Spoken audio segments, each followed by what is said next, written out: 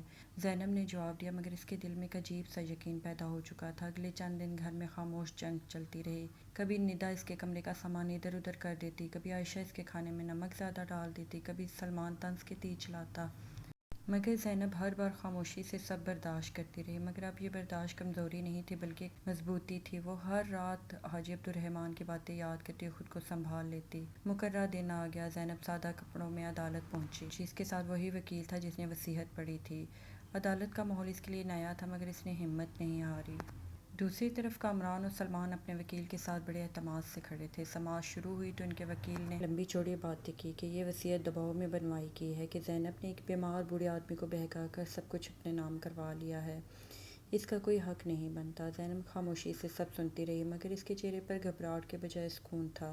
جب اس کے وکیل کی باری آئی تو اس نے نہایت سادگی سے کہا کہ ہمارے پاس صرف الفاظ نہیں ثبوت بھی ہیں۔ اس نے عدالت میں وہی ویڈیو پیش کی جو گھر میں دکھائی گئی تھی۔ ویڈیو چلتے ہی کمرہ عدالت میں خاموشی چھا گئی۔